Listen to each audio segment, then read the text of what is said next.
اعوذ باللہ من الشیطان الرجیم بسم اللہ الرحمن الرحیم رب اشرح لی صدری ویسر لی امری واحلل عقدۃ من لسانی یفقہوا قولی رب زدنی علما۔ السلام علیکم۔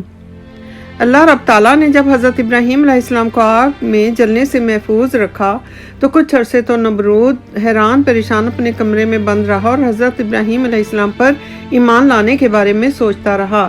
اسے ڈر تھا کہ اگر وہ حضرت ابراہیم علیہ السلام پر ایمان لے آیا تو اس کی قوم اس کو خدا ماننا چھوڑ دے گی۔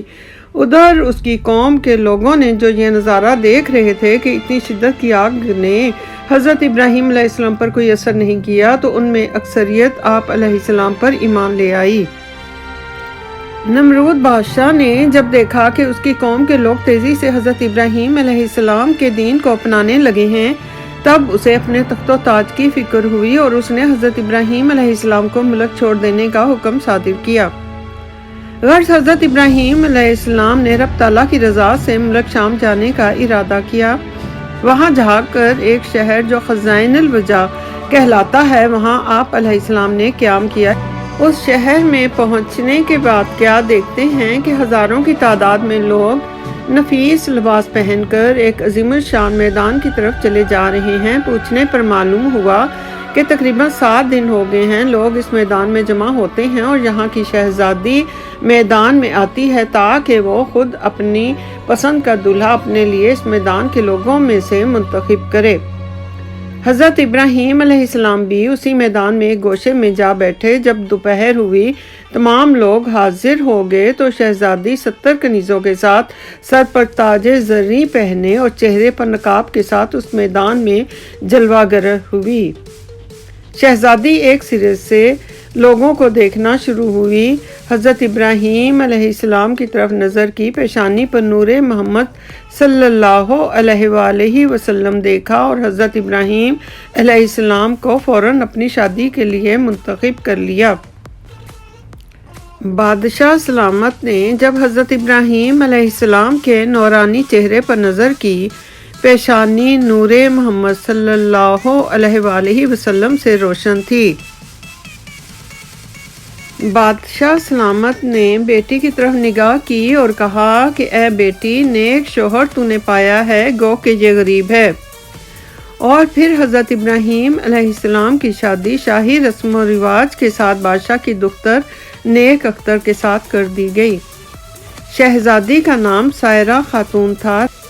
روایت ہے کہ حضرت سائرہ علیہ السلام اور حضرت حوا علیہ السلام جیسا حسن و جمال میں نہ کوئی ہوا ہے اور نہ کوئی ہوگا۔ شادی کے کچھ عرصے بعد اللہ تعالیٰ کے حکم سے حضرت ابراہیم علیہ السلام اپنی بیوی سائرہ خاتون کو لے کر ملک شام کی طرف روانہ ہو گئے۔ راستے میں کچھ لوگوں نے بتایا کہ مصر کا بادشاہ بہت ہی ظالم ہے۔ اس نے راستے میں اپنے 10 بندے محصول لینے کے لیے کھڑے کیے ہوئے ہیں اور اگر قافلے میں کوئی قیمتی مال ہو تو مال لوٹ لیتا ہے اور اگر کوئی خوبصورت جوان عورت ہو تو اسے اپنے قبضے میں کر لیتا ہے اور اگر عورت شادی شدہ ہو تو مرد کو قتل کروا کر عورت کو اپنی باندی بنا لیتا ہے۔ حضرت ابراہیم علیہ السلام کو فکر ہوئی۔ اس بادشاہ کے آدمیوں نے محصول کے لیے آپ علیہ السلام کے قافلے کو روک لیا اور سائرہ خاتون علیہ السلام کو بادشاہ سلامت کے پاس لے گئے۔ حضرت محمد مصطفیٰ صلی اللہ علیہ وآلہ وسلم نے اسی واسطے فرمایا ہے کہ بدترین آدمیوں میں راہ کے نگہبان ہوتے ہیں، یعنی کہ مراد اس سے کہ محصول لینے والے لوگ۔ اب حضرت ابراہیم علیہ السلام اور حضرت سائرہ خاتون کو محصول والے حضرات بادشاہ ملعون کے پاس لے گئے تو اس نے حضرت ابراہیم علیہ السلام سے پوچھا کہ یہ عورت تمہاری کیا لگتی ہے؟ حضرت ابراہیم علیہ السلام نے اللہ کی اجازت سے فرمایا کہ یہ عورت میری بہن ہے۔ یہ اس لیے کہا کہ آپ علیہ السلام کو معلوم ہو چکا تھا کہ اگر بیوی کہتے تو وہ آپ علیہ السلام کو قتل کروا دیتا۔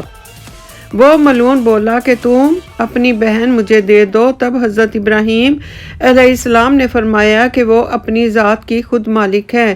اس ملعون نے حکم دیا کہ اسے تیار کر کے لباس فاخرہ اور خوشبو سے معطر کر کے میرے پاس لایا جائے۔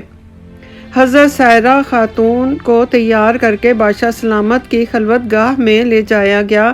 حضرت ابراہیم علیہ السلام بادشاہ ملعون کی قید میں تھے اور حضرت سائرہ خاتون بادشاہ ملعون کی خلوت گاہ میں کہ رب تعالیٰ نے حضرت جبرائیل علیہ السلام کو بھیجا کہ پردہ حضرت ابراہیم علیہ السلام کی آنکھوں کے سامنے سے اٹھا دیں تاکہ حضرت ابراہیم علیہ السلام وہ تمام گفتگو جو ملعون بادشاہ حضرت سائرہ خاتون سے کرے اور آپ علیہ السلام سنیں بھی اور تمام حالات اپنی آنکھوں سے دیکھیں بھی۔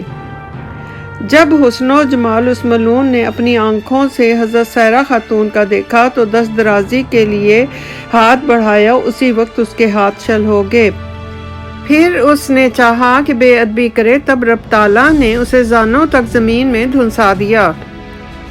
بادشاہ ملعون بولا کہ یہ عورت تو جادوگر ہے۔ حضرت سائرہ خاتون علیہ السلام بولی کہ اے بدبخت، میں جادوگر نہیں ہوں بلکہ میرا شوہر رب تعالیٰ کا خلیل ہے، وہ رب جو سب کا نگہبان ہے۔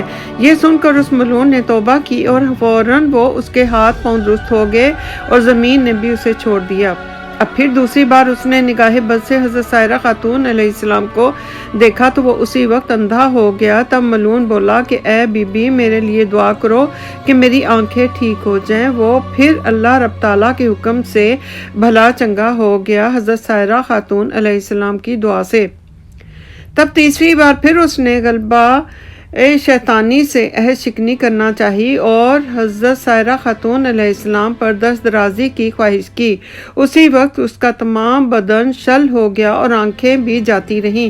وہ تڑپا اور بولا کہ اے بی بی نیک پاک، میرے لیے پھر دعا کرو کہ میں ٹھیک ہو جاؤں۔ حضرت سائرہ خاتون نے فرمایا کہ اے بدبخت، یہ دعا میری نہیں تھی، میرے شوہر کی ہے جو اللہ رب تعالیٰ کا خلیل ہے اور میرے ساتھ ہے۔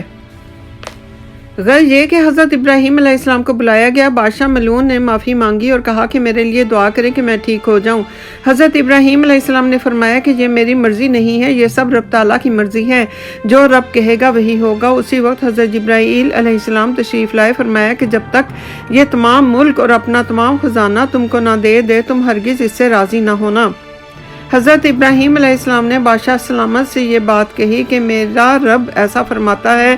بادشاہ نے یہ سنا اور تمام خزانہ اور سلطنت آپ علیہ السلام کو دے دی، اور اس کے بعد حضرت ابراہیم علیہ السلام نے دعا کی اور اس دعا کی برکت سے بادشاہ نے صحت اور تندرستی پائی۔ روایت ہے کہ حضرت ابراہیم علیہ السلام نے سلطنت کے 2 حصے کر کے آدھا حصہ جو جانب کنعان کا تھا وہ خود رکھ لیا اور باقی جو حصہ بچا وہ بادشاہ کو واپس کر دیا۔ پس اس کے بعد بادشاہ نے اپنی ایک صاحبزادی دوشیزہ نیک اور خوبصورت صاحب جمال حضرت سائرہ خاتون علیہ السلام کے سپرد کر دی۔ کہا کہ تم جیسی باکرہ با کمال نیک بخت بی بی میں نے اپنی بیٹی حاجرہ کو تمہیں دے دیا۔ حضرت ابراہیم علیہ السلام سائرہ خاتون اور بی بی حاجرہ کو لے کر کنعان کی طرف روانہ ہو گئے۔ بعد میں حضرت سائرہ خاتون نے حضرت حاجرہ علیہ السلام کو حضرت ابراہیم علیہ السلام کے نکاح میں دے دیا، اور رب تعالیٰ نے حضرت حاجرہ علیہ السلام سے حضرت اسماعیل علیہ السلام کو پیدا کیا، اور یوں رب تعالیٰ نے حضرت ابراہیم علیہ السلام اور حضرت حاجرہ علیہ السلام سے حضرت اسماعیل علیہ السلام کو دنیا میں بھیجا، اور آپ کی نسل سے پھر نور محمد صلی اللہ علیہ وآلہ وسلم نے جہان کو روشن و منور کیا۔ سبحان اللہ۔ حضرت سائرہ خاتون اور حضرت ابراہیم علیہ السلام سے رب تعالیٰ نے حضرت اسحاق علیہ السلام کو پیدا کیا، اور بہت سے انبیاء کا سلسلہ آپ علیہ السلام سے جاری ہوا۔ یہی وجہ ہے کہ حضرت ابراہیم علیہ السلام کو ابو الانبیاء یعنی نبیوں کا باپ بھی کہا جاتا ہے۔ اللہ اکبر۔ ربنا آتنا فی الدنیا حسنۃ وفی الآخرۃ حسنۃ وقنا عذاب النار۔